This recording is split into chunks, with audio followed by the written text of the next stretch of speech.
चंदगड इथं स्वतंत्र कृषी उत्पन्न बाजार समिती स्थापन करण्याची मागणी आमदार शिवाजीराव पाटील यांनी पणन मंत्री जयकुमार रावल यांची घेतली भेट. शेतकऱ्यांच्या वतीनं सादर केलं निवेदन. चंदगड इथं स्वतंत्र कृषी उत्पन्न बाजार समिती स्थापन करण्यात यावी अशी मागणी आमदार शिवाजीराव पाटील यांनी केली आहे. या संदर्भात त्यांनी महाराष्ट्र राज्याचे पणन आणि राजशिष्टाचार मंत्री जयकुमार रावल यांची भेट घेऊन सविस्तर चर्चा केली.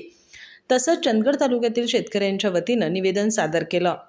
चंदगड तालुका हा भौगोलिकदृष्ट्या दुर्गम आणि डोंगराळ भाग म्हणून ओळखला जातो. तालुक्यातील शेतकरी विविध प्रकारचा शेतीमाल उत्पादन करतात. मात्र तालुक्यात कृषी उत्पन्न बाजार समितीची सुविधा नसल्यामुळे शेतकऱ्यांना अनेक अडचणींना सामोरे जावं लागतंय. सध्या शेतकऱ्यांना आपला शेतीमाल स्थानिक व्यापाऱ्यांना कमी दरात विकावा लागतो किंवा दूरच्या बाजारपेठांमध्ये नेऊन विक्री करावी लागते. त्यामुळे वाहतूक खर्च वाढणं, वेळेची नासाडी होणं आणि दलालांमुळे दरात होणारी घट यामुळे शेतकऱ्यांचं आर्थिक नुकसान होत असल्याची बाब आमदार पाटील यांनी मंत्री रावल यांच्या निदर्शनास आणून दिली.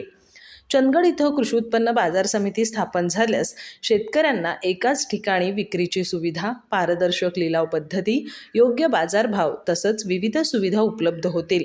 त्यामुळं तालुक्यातील शेती अर्थव्यवस्थेला चालना मिळेल असंही त्यांनी स्पष्ट केलं. दरम्यान या मागणीबाबत मंत्री जयकुमार रावल यांनी सकारात्मक प्रतिसाद देत शेतकऱ्यांच्या हिताचा विचार करून या विषयावर लवकरच योग्य तो निर्णय घेतला जाईल असं आश्वासन दिलं.